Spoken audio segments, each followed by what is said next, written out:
welcome to a brand new episode of Seize the Moment podcast. Today we have a very special guest. Today we have on Dan Nitro Clark. He's an American athlete, television personality, author, actor, and producer. He's best known for his role as Gladiator Nitro on the TV show American Gladiators. He's also a health and fitness expert and the creator of Gladiator Rock'n Run. He's the author of Gladiator, A True Story of Roids, Rage, and Redemption, and the executive producer of the Netflix documentary Muscles and Mayhem, an unauthorized story of American Gladiators. Dan, it's a pleasure to have you on. I used to watch you as a kid, and I saw you on TV. I saw you in movies, TV, and man, just even watching the documentary, just like seeing that, it just kind of brought me back. And I'm just like, damn, okay, we got him as a guest. This is going to be awesome. So thanks again for coming on.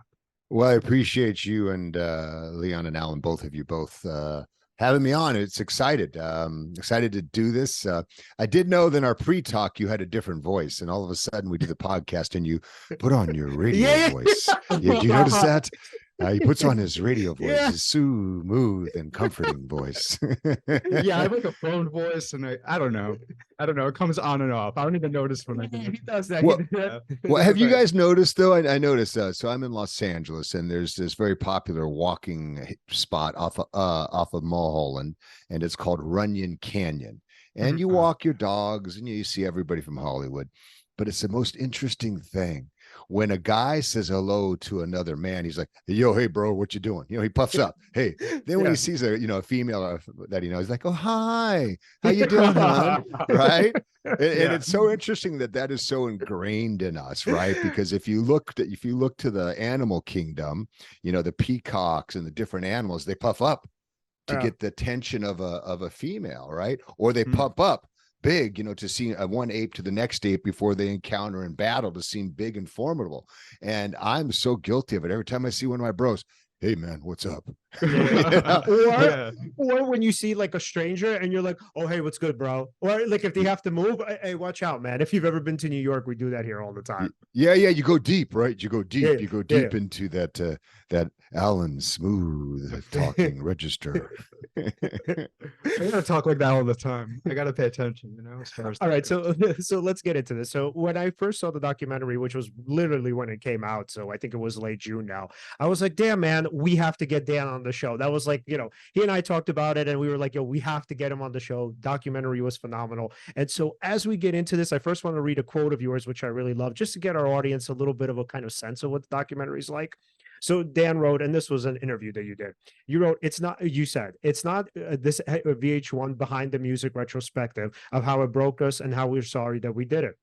Let's see. Okay, Clark, who executive produced the five-year partner for Netflix with Kyle McCutcheon, and he said it was a glorious time. We were all a bunch of misfits. We were this group of people from different walks of life who somehow came together and changed the face of TV and became the first reality stars, which is really big. All of us remember the times fondly. I don't regret 1 second of American Gladiators. So yeah, that was the thing that struck me about this documentary, that it wasn't a behind the music type documentary. I remember when first watching it, and I mean, admittedly, I didn't know much about what you guys were up to these days, and I was thinking, man, this is going to be a really sad fucking story. Like, holy shit, man, kind of how you guys were mistreated, maybe paychecks bounced, merchandising deals didn't exactly work in your favor. But I mean, even though a lot of that was a part of it, it's still a great success story, and I would say it is the ultimate expression of the American dream.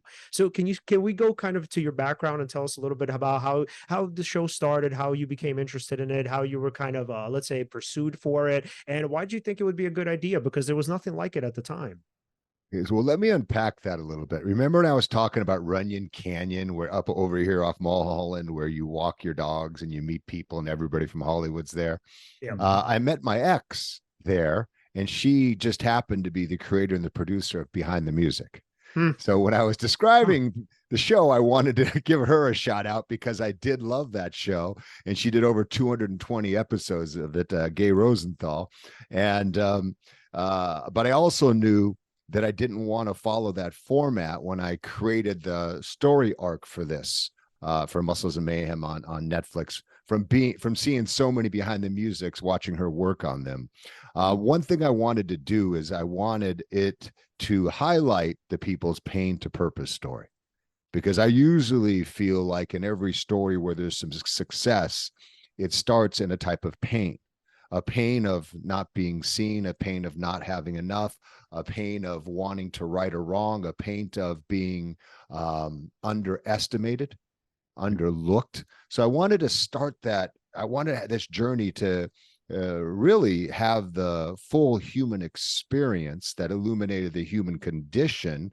And I also wanted it in the stories, Gladiator stories, that called for it to be triumphant.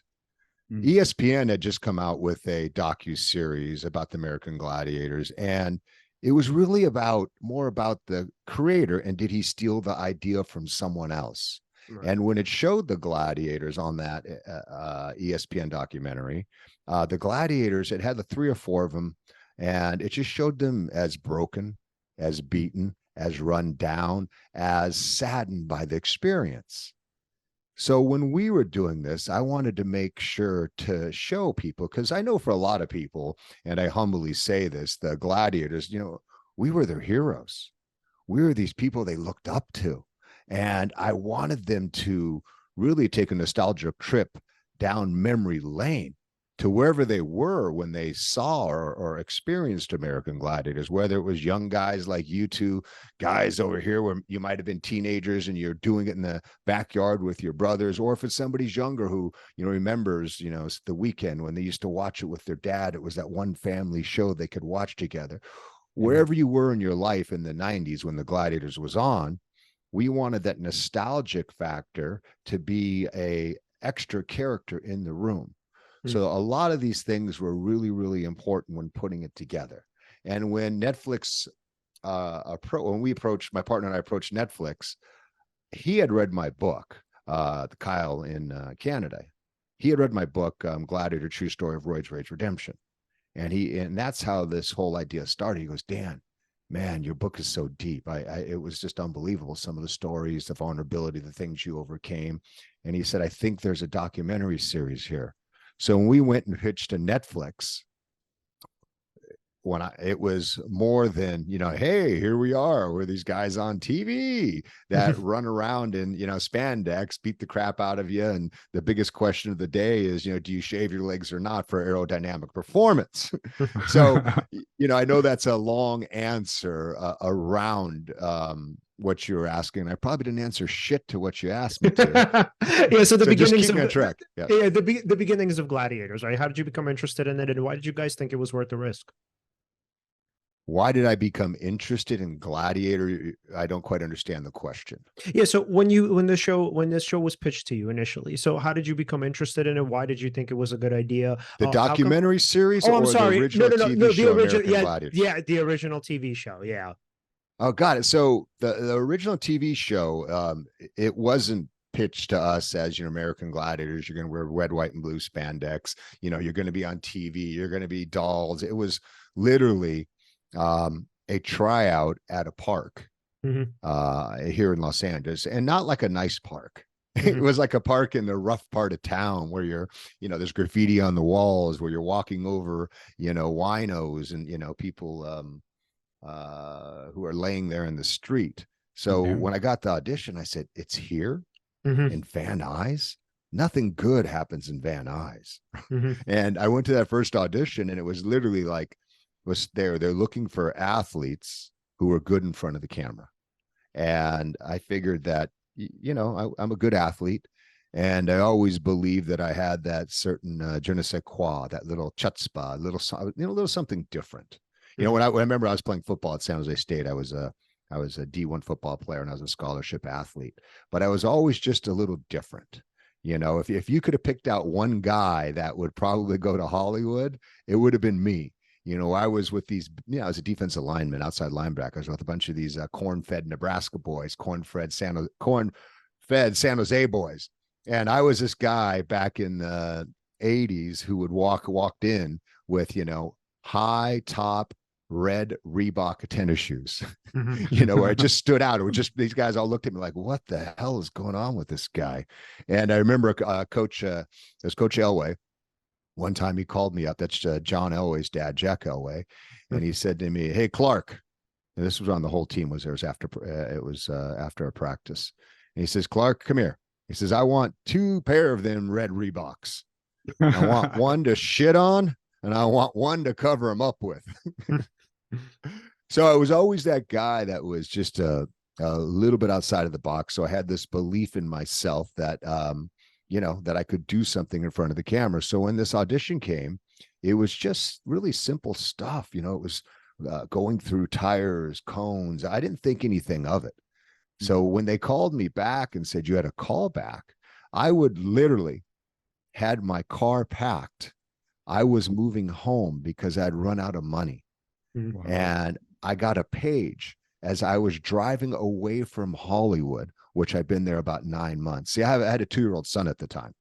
I had a mouth to feed. My football money was pretty much gone, and I was living on that money. And I was, like I said, I got a page from my agent, and I pulled over the highway. I almost didn't answer it, and I went to a payphone, and I called him. I said, yeah. He goes, you got a call back. And I said, for what? I says, I'm done. I'm driving home. My car's packed. He says, look, it's that thing, this American Gladiator. I didn't call it American Gladiators. It's that thing where they're looking for athletes who are good in front of the camera.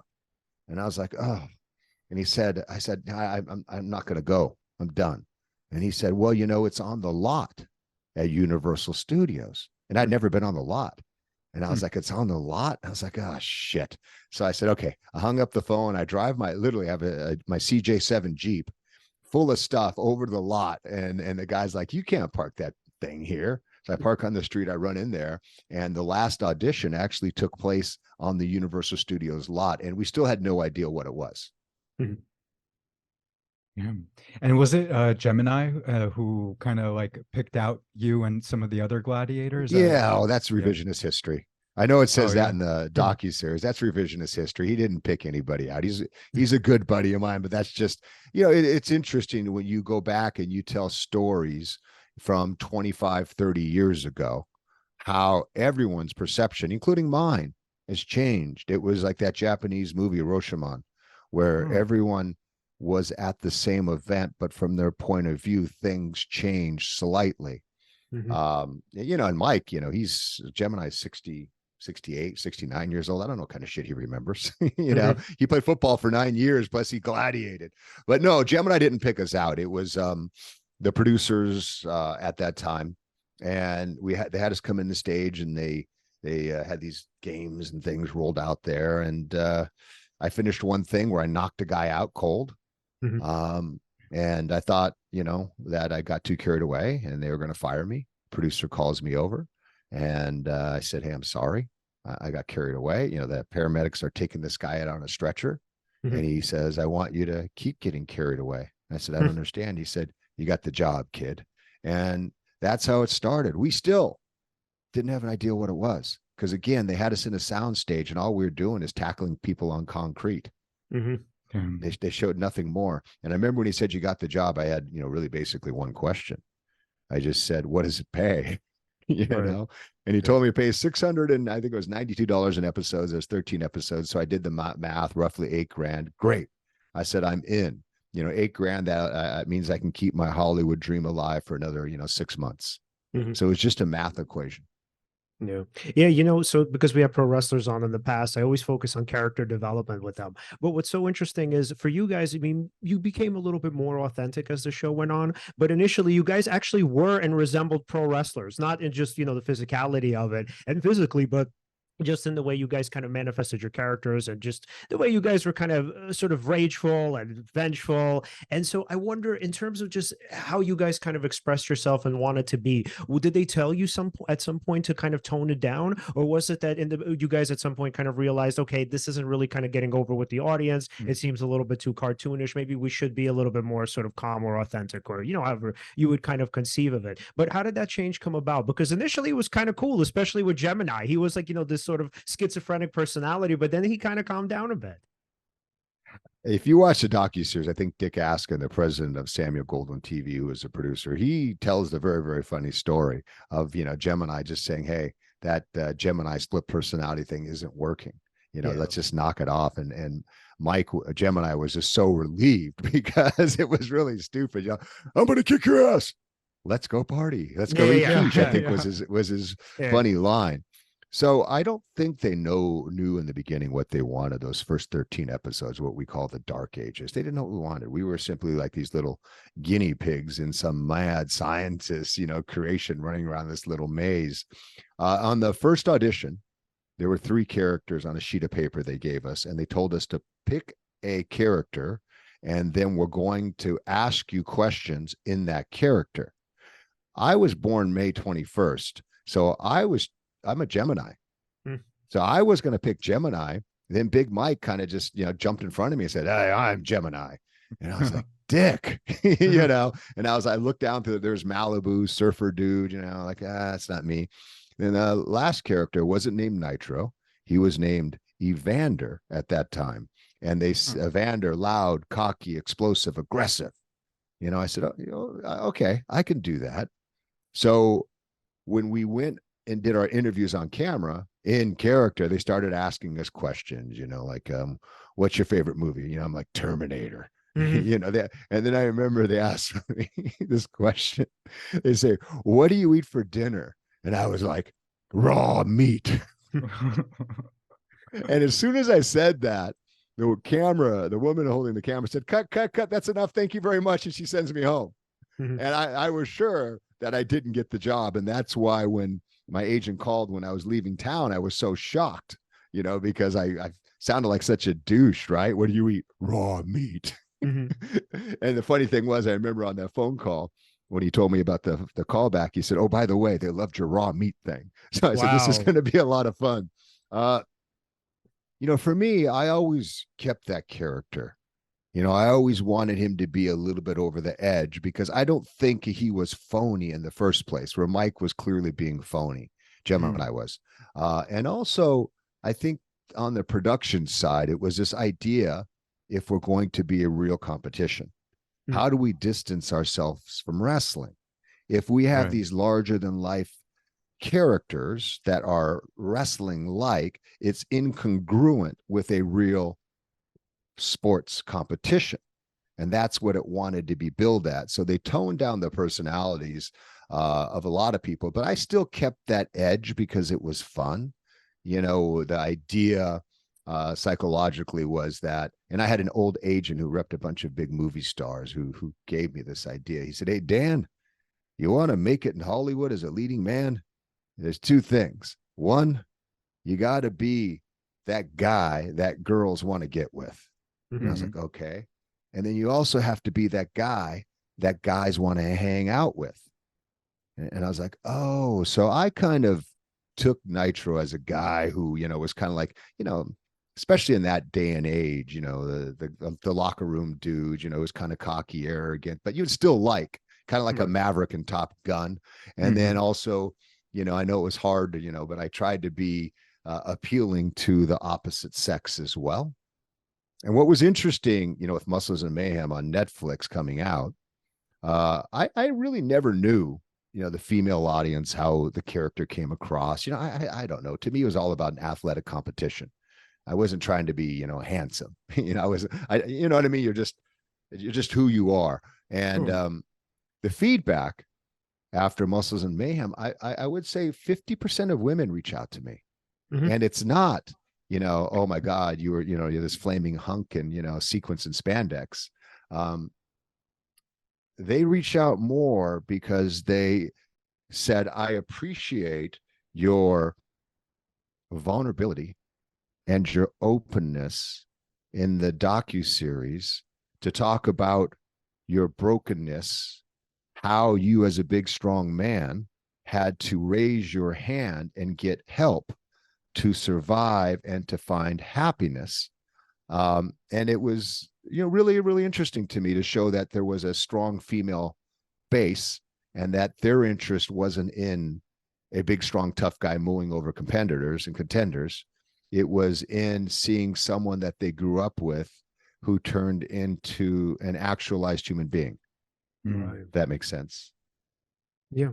Yeah. So, and then the best part of it all is, so I would actually say that's it. And the best part of it all is there's this thinking that, okay, so you have tragedy in the beginning with your older brother and watching him pass away. And then you take that and you turn that into purpose, and you turn that into sports, and you turn that into something that kind of gives you a reason to wake up in the morning, a reason to do something, the sort of pursuit of success. And then as the documentary goes on and your story goes on, what you see is that, okay, maybe success isn't that thing. And then you find yourself not in exactly the same place, but not too far away from it. And then you find yourself alone.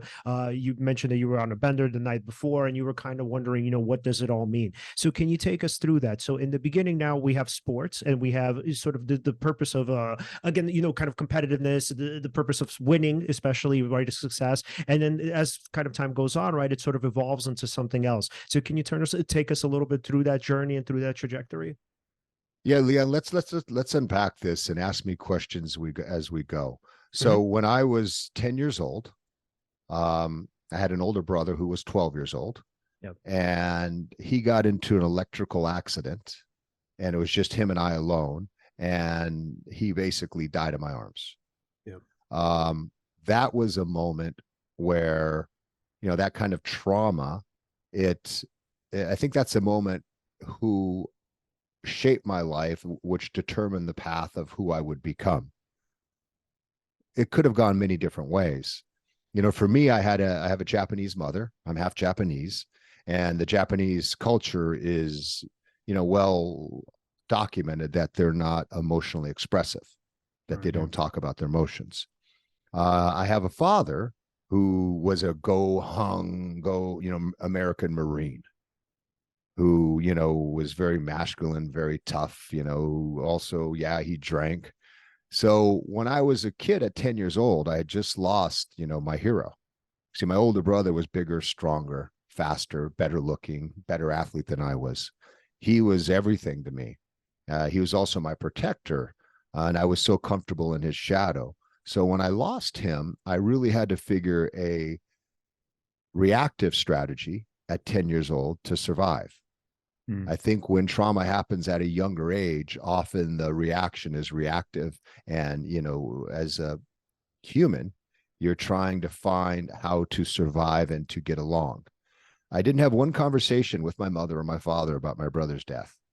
It wasn't one that ever someone saying, hey, man, or hey, son, you lost your brother. It's hard, over time, we got you, it's going to be okay. This is going to hurt.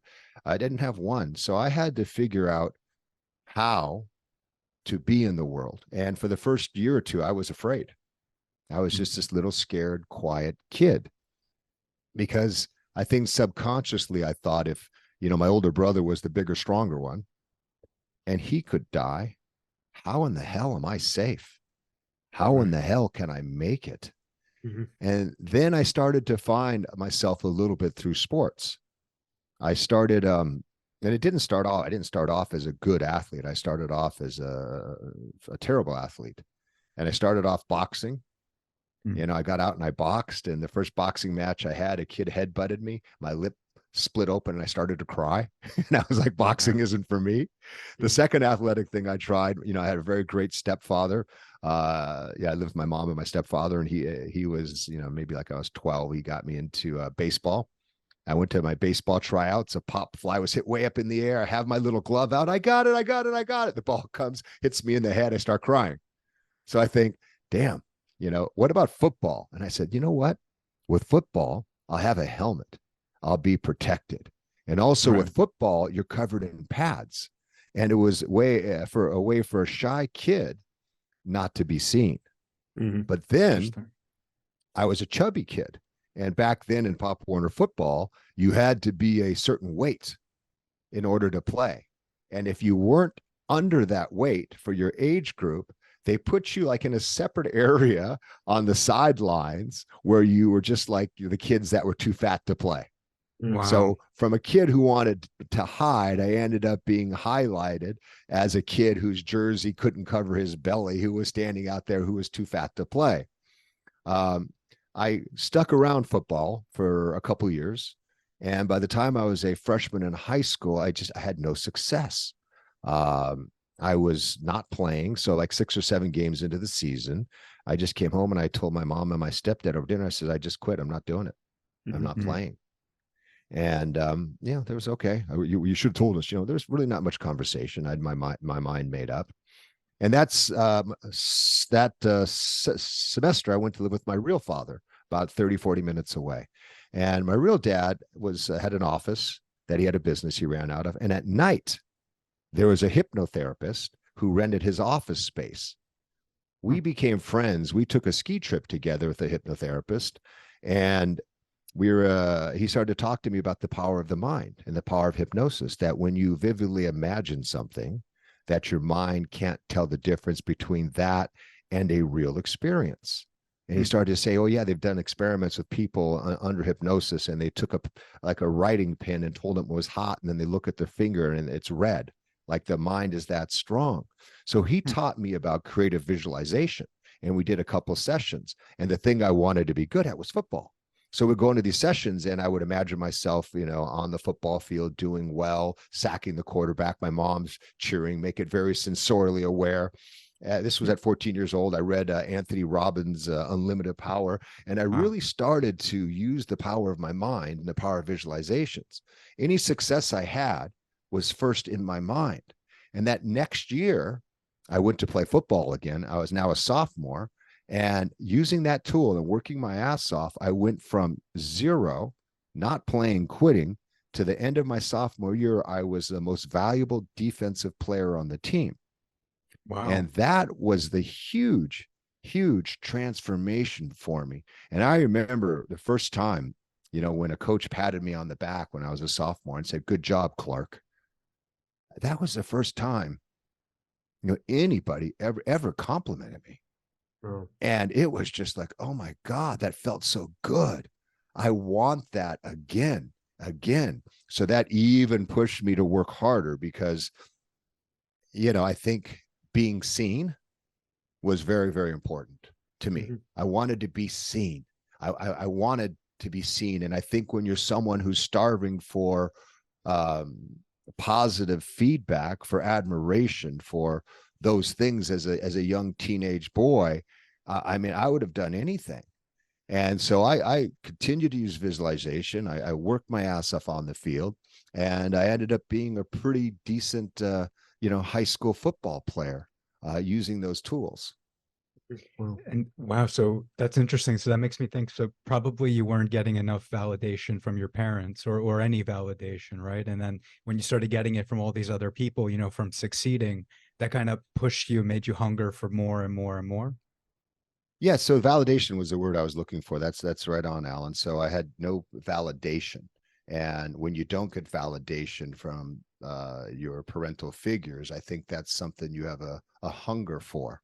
And I think what happens, what happened to me, I'll speak about me, is that, I really chased that applause. I chased that adoration. And as a young man, I mistook that applause and adoration for love. They're clapping for me. They must love me. I'm fantastic. And when I got to Gladiators, and we were at the height of our success, I would say season 3, I had everything I wanted. I was on, billboards. I was on the cover of magazines. I was dating models. I had, more money than I've ever had. I bought a car cash, which is a stupid investment. But at that time, I didn't know.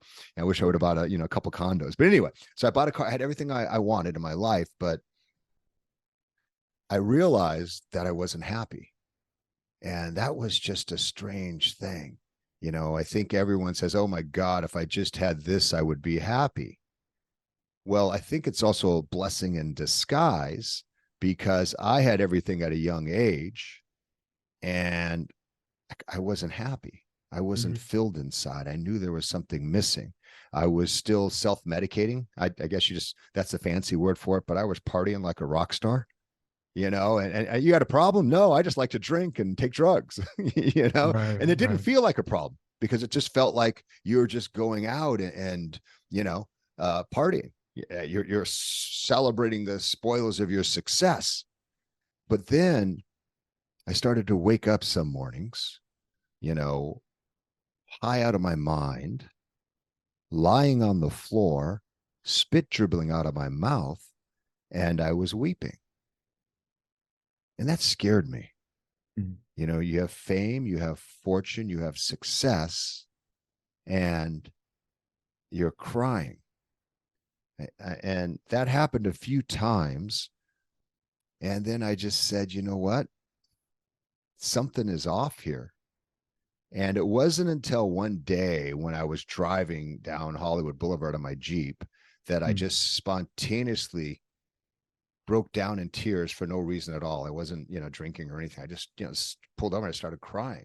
And that was the moment that I had to raise my hand and say, look, I don't know what's wrong. I have everything I want, but I need to get help to figure this out.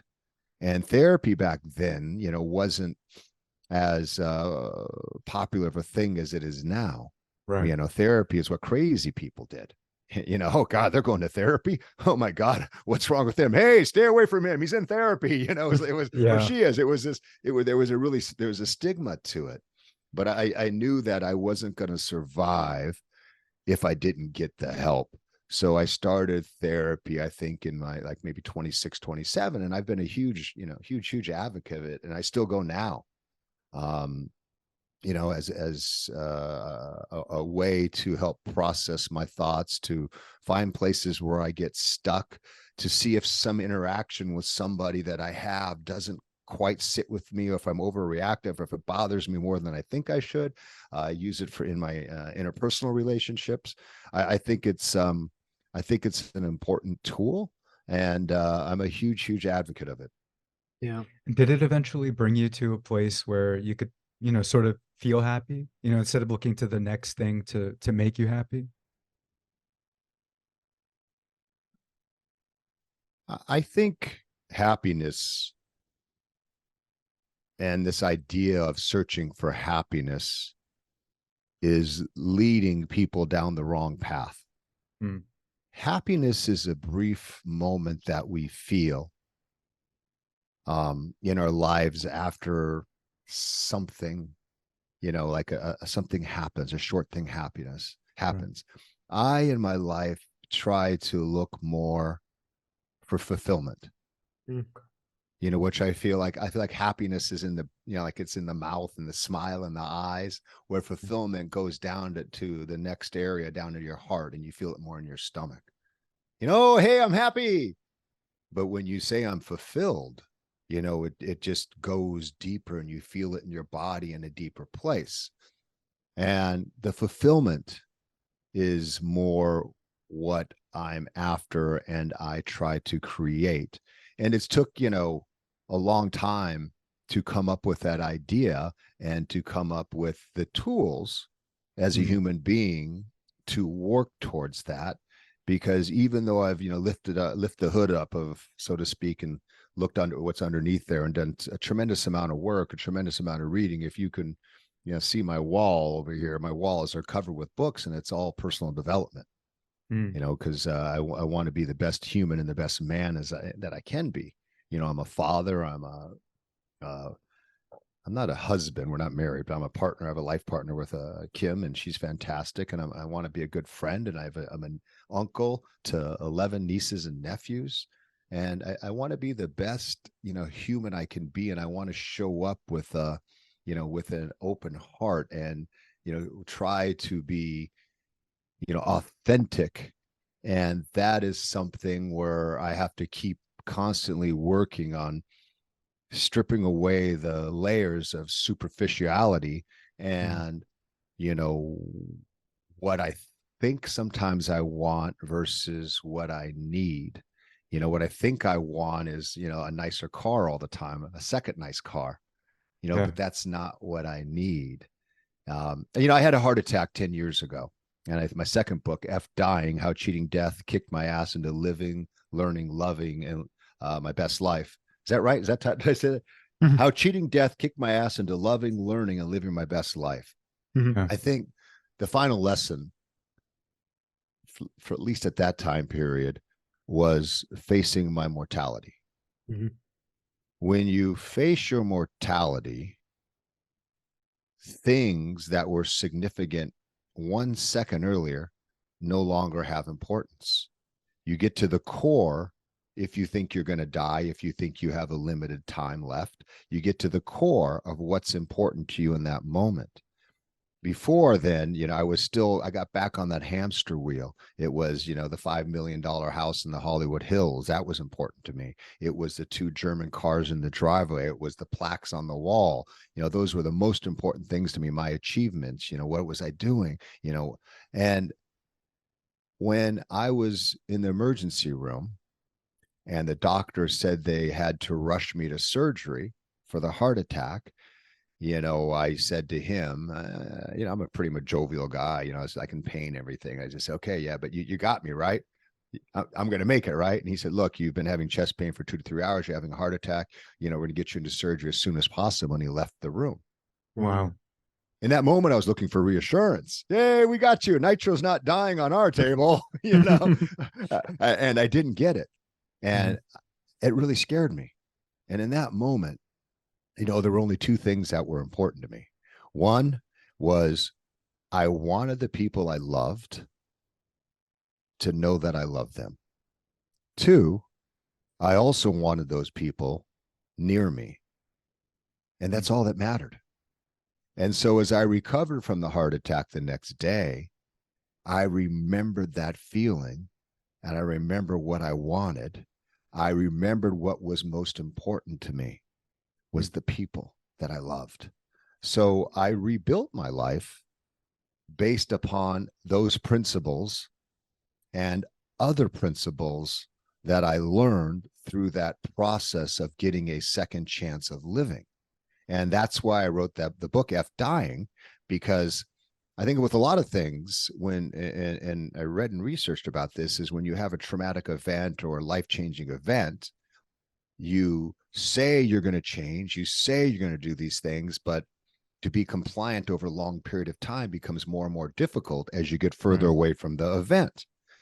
Case in example, right? You get a speeding ticket. Oh my God, I'm never speeding again. No. That next week you're driving under the speed limit. 2 weeks later, you're at the speed limit. 3 weeks, a month goes by, you're home. 6 months go by, you're speeding again. Yeah. And in the recovery from the heart attack, I felt myself wanting to start speeding again, going back to chasing success, to never being fulfilled, to not taking the moment to enjoy, the simple moments of human and beauty and truth. So I said, you know what? I have to write these ideas down, these thoughts down, this manual for living, so I don't forget. Wow. And so that's how that book was born. It takes you from the heart attack, the moment of the heart. It's not about gladiators. It takes you from the moment of the heart attack where I'm in the hospital, I think I'm going to die, to laying there in bed. I remember when before the heart attack, I had big goals, climb Mount Everest.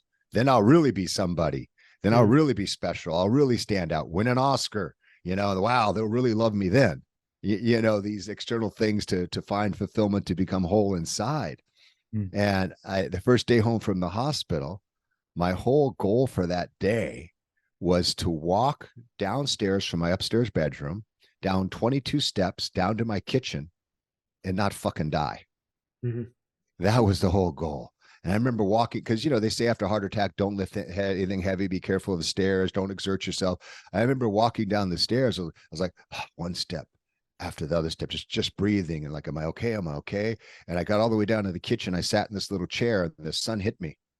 And I was just so happy over such a little thing, because I reframed what happiness was and what I had to do to achieve that happiness. So when I talked about the moments of simple human beauty and truth, it was those moments, sitting there, taking a moment, appreciating yourself for something small, being present, feeling the sun hit the back of my head as I sat there through the window by the refrigerator, and just appreciating being alive. So that was probably, a heart attack was probably the biggest thing that really taught me as a man, how I wanted to live. Before that, it was more reactionary to what happened to me, when I was young, and how to fix that and how to survive. I say sports, they taught me about life, but almost dying taught me how to live. Wow, I Wow. love that so much. Yeah, so this is your story resonated with me so much. So for me, I came about it a little or from a little bit of a different perspective. So you obviously in athletics, so me in academia.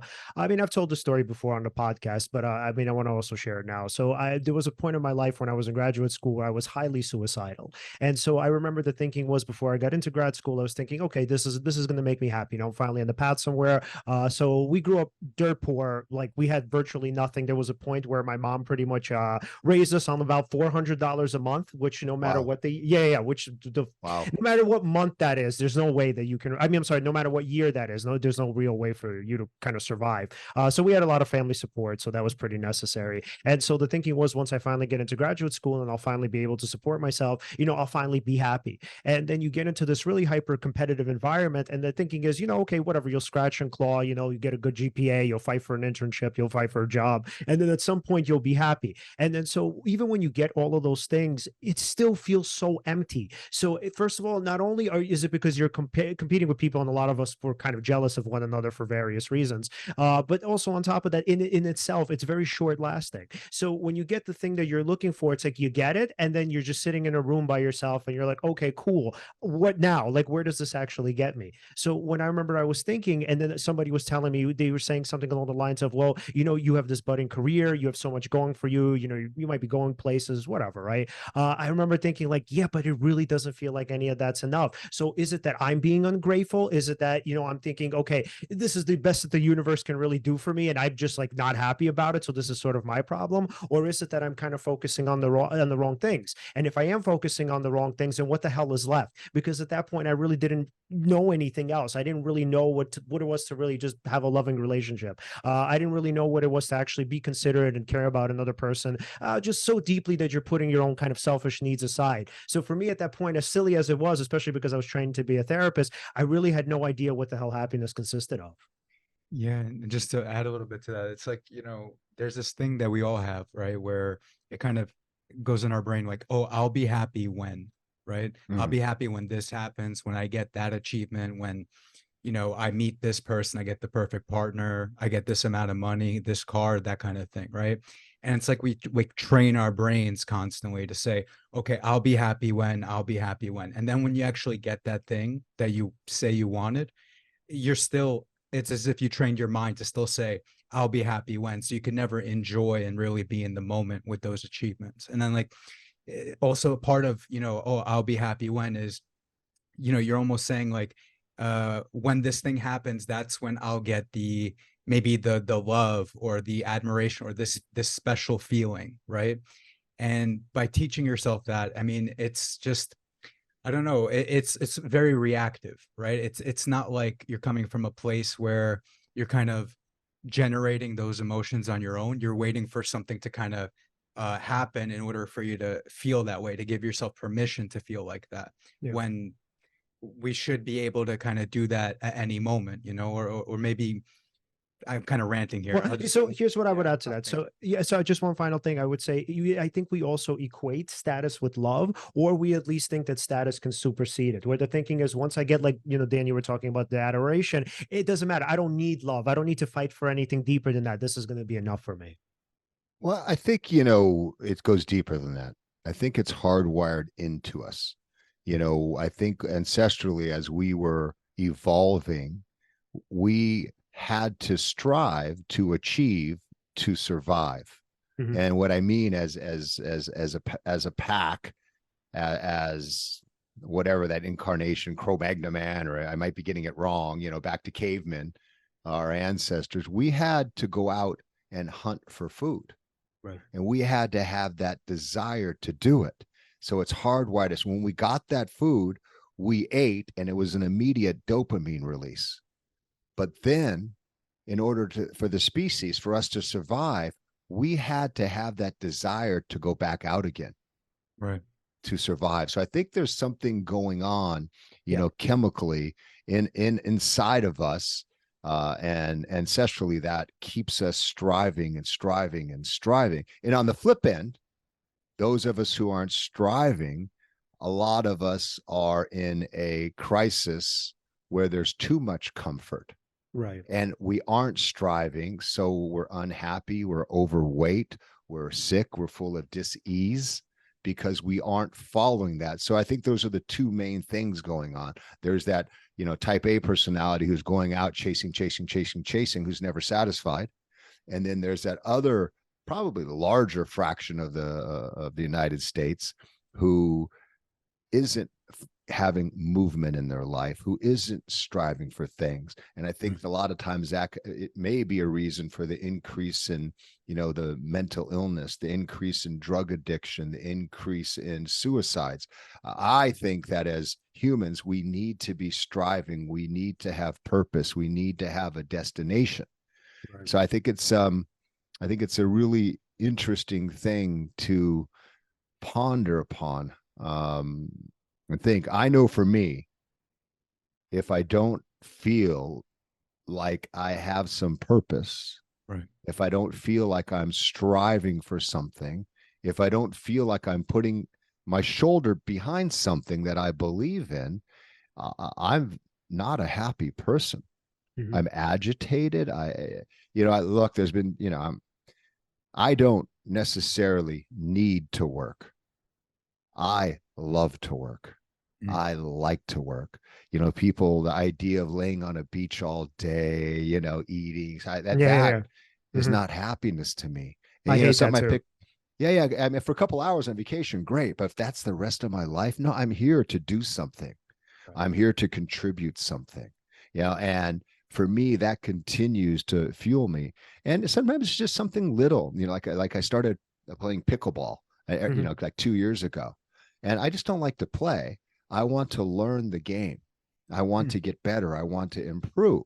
You know what I mean? So I will sit there and, watch videos. I'll go practice. I want to be moving forward in something in different areas of my life. And I want it to be measured, because when I do that, I feel like I'm activating something in my brain that leads me to feel good. It's interesting. So, I know we have a lot of challenges with this younger generation. And, this is a society where everyone gets a trophy. It's just a time, first and last.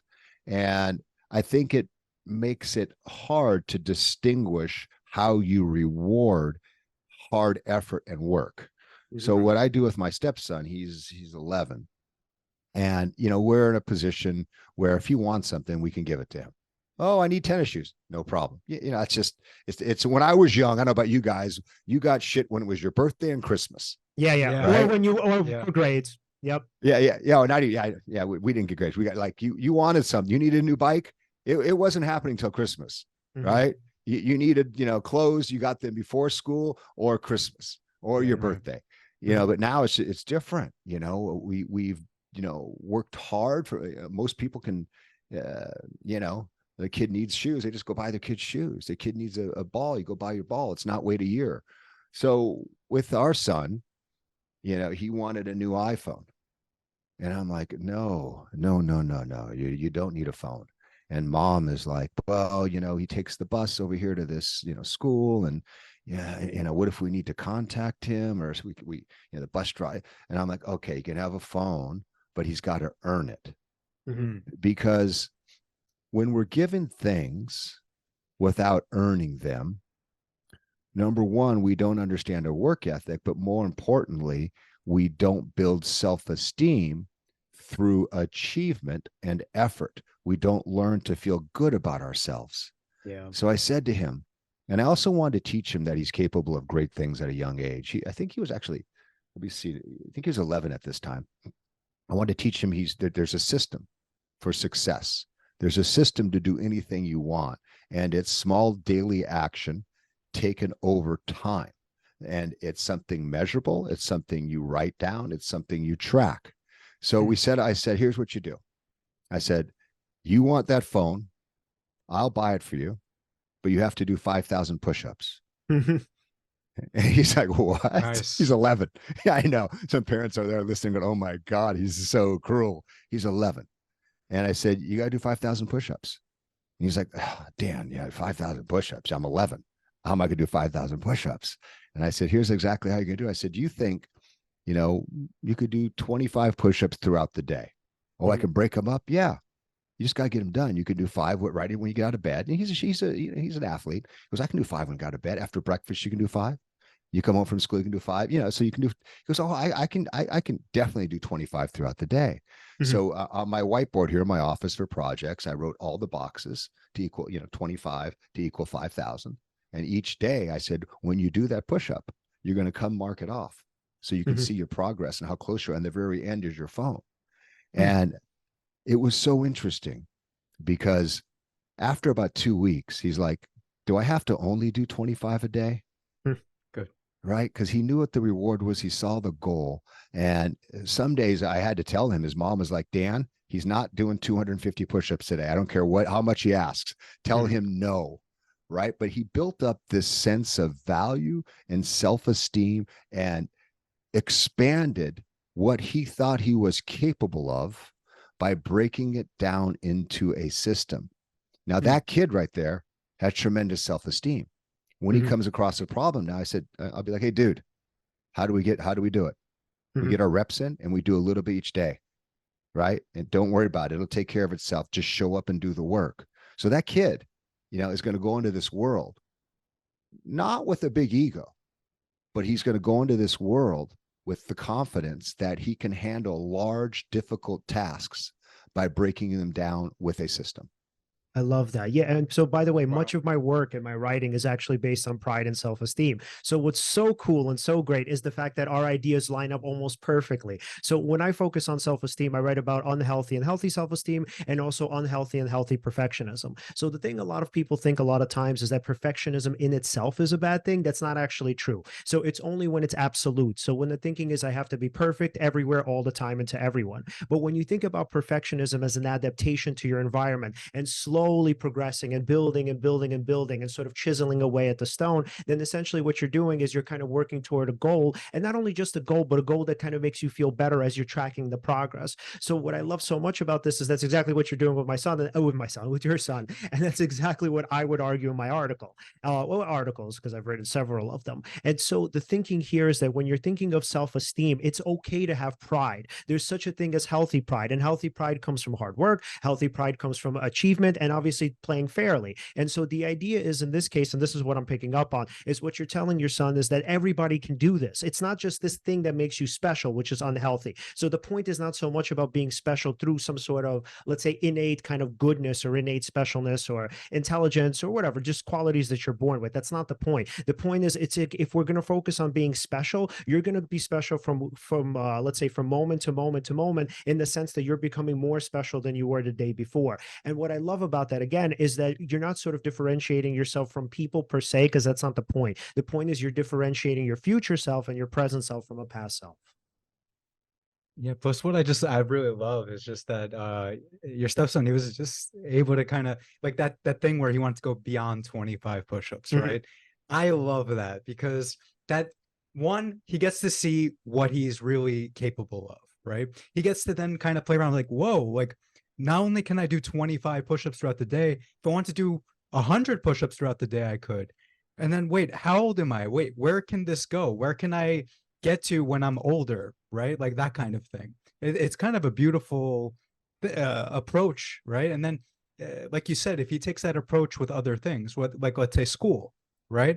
Okay, there's this big test, or there's this thing I want to do in the future. Well, now that he's able to kind of break it up into here's what I need to do today, here's step one today, right, here's what I'll do tomorrow, and then it kind of builds and builds and builds, right? And I don't know, I just love it. I just, even listening to the story just kind of puts a smile on your face. You're like, okay, this is the right way. He plays the piano, Alan, and when he has a new piece that's hard, and I said, remember you did those push-ups? You didn't think you could do them, but you just did the reps every day. You get your reps in. So that's kind of our saying around the house. Even for me, get the reps in, get the reps in. But I don't know if you can see this. This is the picture in the board. That's very cool. Very 5,000 push-ups. And I made him a plaque with that picture, with this picture right here on it. So I'm holding up a picture of Adrian, my stepson, and me standing in front of the whiteboard with the 5,000 push-ups, and him with all the boxes clicked off. That he means he accomplished it. And then I got him a plaque and put him in the 5,000 push-up club. And it doesn't just have to be something physical. What I really need to do is I need to come up a challenge for us.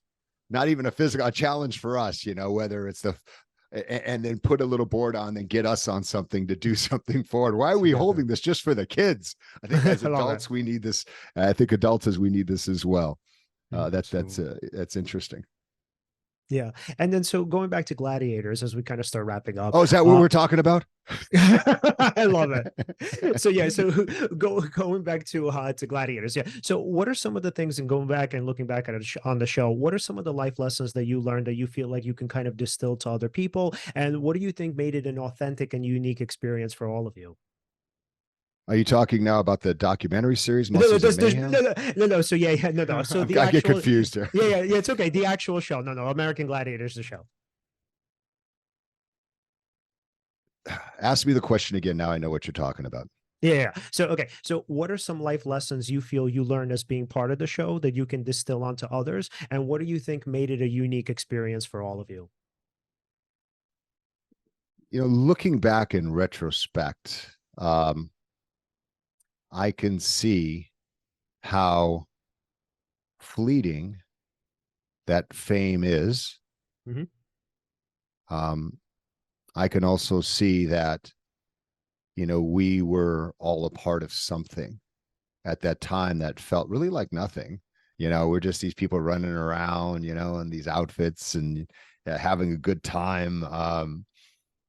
It became part of pop culture history. And it taught me that you can never really plan for some things. It's like trying to make a viral video. We don't know what's going to capture people's attention. We don't know what's going to stick with people. And I can also look back and say for all of us, we were all, in my opinion, kind of misfits. We all came from different walks of life. We were all races, all ethnicities. There was LGBTQ before it was even, hip or cool. And we were kind of like the bad news bears of Hollywood. And I think through that show, we all found a place to belong. Mm-hmm. We were part of something. And I think that's something that will always be a part of us. Mm-hmm. That's hard because it was a 7 or 8 year part of my life and a very formidable one, and very important one. But it was, just like any other portion of my life where I'm always looking to, get life lessons and, try to process them and dig through them and unpack them. So it was an interesting period. Yeah. I'll say. And I mean, and would you say that you were kind of ready to let it go at that point when it was over? Yes, I had a deal with a studio, Warner Brothers, to do action movies, and I'd signed a contract, and as a 3-picture deal. So I felt like my time was over. When the show ended, I was happy, and it was interesting. For the first 5-8 years, I was kind of embarrassed of the show, because it's become a cultural pop icon favorite. You realize now how many people love the show. Mm-hmm. But then, I felt like kind of an ass. I was this guy, walking around in shiny spandex, with sequins, and, I wanted to be an action star. Mm-hmm. I wanted to, and I was, thought I was going to have the Rock's career. They brought me in and said, Steven Seagal, we were tired of working with him. We want a new guy. I did martial arts, and we said, they did a fighting demo for them, and it came out. I'll post it on my Facebook and Instagram page. It's like a 4-minute screen test where I've got the long hair walking down an alley and I kill 5 guys with a credit card. I thought that I was going to happen, and there was tremendous sadness when it didn't happen. And again, it took a long time to understand this need to be seen. And I talk about it in my book, Gladiator. It's really a book about a little kid whose brother died in his arms, who went into the world afraid, who put on all this muscle to protect a little kid inside who was scared, because the bigger I got, the more safe I felt. But I realized later that all that muscle was just a meat suit to protect me from the world. Right. But it also made me untouchable emotionally and intimately. With women, I would always say, I was really easy to get, but I was hard to hold on to in any relationship because there was nothing there as a man.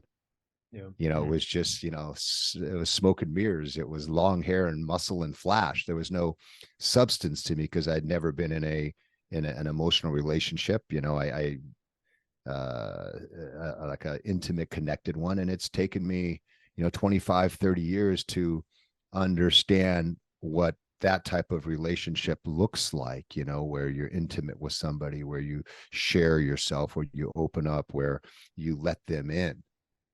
Before relationships were just, girls are fun. You party, you hang out, you go eat, you drink, and oh, wait, whoa, she's causing me a little grief here. Okay, time to go get some new fun. And I went through a lot of fun until I was like 32 or 33, and I just, again, this isn't working. I talked with my therapist. I'm dating all these girls, and I'm just not happy. I want to find I want to find a wife, so to speak. I want to try true love. I went into my first marriage. I was like, I haven't tried that true love. I keep hearing about it. I'm going to give it a go. Right. And I probably don't need to say that didn't work out. I was married for 4 or 5 years, but yeah, just this whole experience of being a human being, and and that's why in my work and in the docuseries and in the books, I try to be as open as possible, because I think something we're craving right now is authenticity, especially in this world of social media where everybody lives the perfect life and everything's fake and phony. And yet, I say, no, this is me. And again, to put a button on the book, the journey was in my therapist's office, coming to the realization that the reason I worked so hard to be seen was because I was suffering from survivor's guilt of being the one who lived instead of my older, stronger, better big brother. I was working so hard because I was trying to prove that I was the one that it was okay that I lived and he died. And again, as a kid at 10 years old, you don't have the mental facility to capability to handle. Even in my 20s, I didn't handle it. It was, there's actually 2 movies. One was an older movie, Ordinary People. It won an Oscar, and it was about Timothy Hutton. And a similar thing happened. His older brother died, and he was, suicidal. And it happened, I think he was like 16. And his older brother was the bigger brother, the better brother, the stronger brother. And they got into a boating accident. And his brother on a lake, and his brother died, and he survived. And he felt horrible guilt. Why did I live? He should have lived. He was the bigger one, the stronger one. He was the one. And through the course of the movie, with his therapist, Judd Hirsch, he realizes that the reason he survived was because he held on to the boat in the storm, and his brother didn't. And that's okay. And it was such epiphany. And I remember seeing that movie, guys, and I was just bawling my eyes out, because that was me. That was me, but I was never able to articulate it in a way, that I would understand until I saw it. And then also there was a movie called Ray, about Ray Charles, with Jamie Foxx. Yeah. And a similar story. Jamie Foxx was watching his brother, and his little brother drowned, and he felt this tremendous guilt all of his life. And he, got into addiction and drugs, and eventually had to come to peace that he was suffering, from survivor's guilt. So the book goes through that. I know it seems like, it's hard to believe that a guy in spandex would write something like that, but the book is really about that human journey to finally finding some peace and fulfillment, the Gladiator book. And I think that's why it was so, such a good basis for the docuseries, even though we don't go that deep, but it let Netflix know that there was really a human story behind the spandex. Yeah. And there was a very similar story with Johnny Cash as well. So his brother was the golden child and the one who was supposed to, not maybe necessarily achieve fame, but a person who was supposed to be have become a pillar of his community. And my thinking was, the way I understood it was Johnny Cash pretty much tried his entire life to live up to that. So I think the way he dealt with his survivor's bias was trying to, in the sense, not replace his brother, the person, but replace the expectations for him. And so there was this great moment, which wasn't so great, but it was, I guess, an important moment rather, where he finally gets Billy Graham in the house, and then he tells his dad, "Hey, Dad, like, haven't I done well?" And the dad says, "No, you're still a piece of shit." So, Is that I didn't see? Is that in the book movie Walk the Line? yeah, so it's in Walk the Line. It's also in the recent documentary on Johnny Cash too. I forgot the name of it. It just came out. I got to watch it. I got to watch it now. No, you know what? I'll just cry. if I want to, literally, I'll just cry.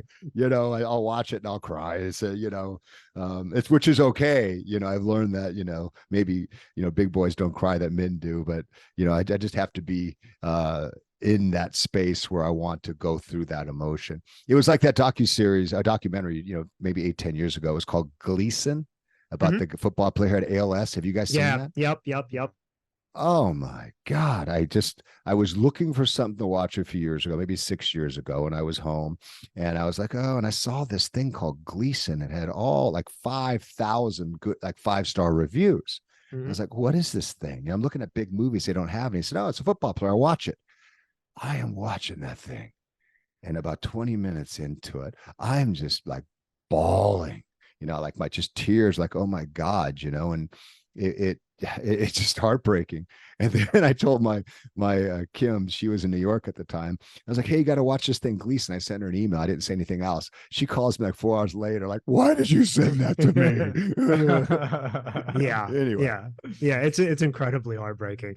All right. So, Alan, final questions for Dan before we wrap up. Oh yeah, of course. If we wanted to, follow your work, and of course, buy your books, where can we do that? Yeah. So Dan nitroclark.net, Dan nitroclark.net. You could find me there, and also at Dan Nitro Clark. I just got back on Instagram. I was off for like a year and a half because I got hacked and I just couldn't be bothered. But when the show came out, Netflix's PR arm was like, you have to be on social media. So I'm back on Instagram, and it's kind of fun, but again, it's it could be such a time suck. And then also Facebook, Dan Nitro Clark.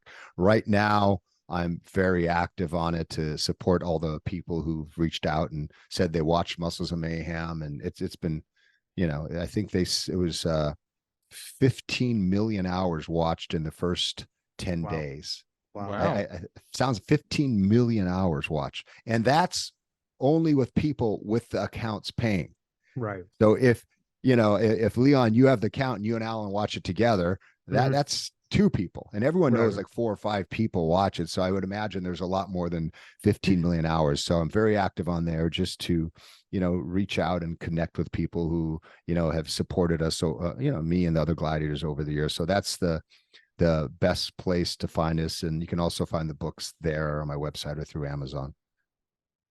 I love it. Wow. And thank you so much for coming on, man. Not only do I appreciate the vulnerability and obviously all of your stories, but that documentary, the way you guys put it together was just phenomenal. One of my favorites of the year. It was awesome. Definitely. Oh, definitely. Thanks, Leon. Thanks, Alan. Thanks for having me on. And you guys, keep up the work. I think there's a lot of need out there, for people who are troubled, for people who can't quite figure out what to do, and they need guides. They need people to show them the way. They need help. They need good, honest, authentic conversations. So you two gentlemen, keep up the good work too on Seize the Moment podcast.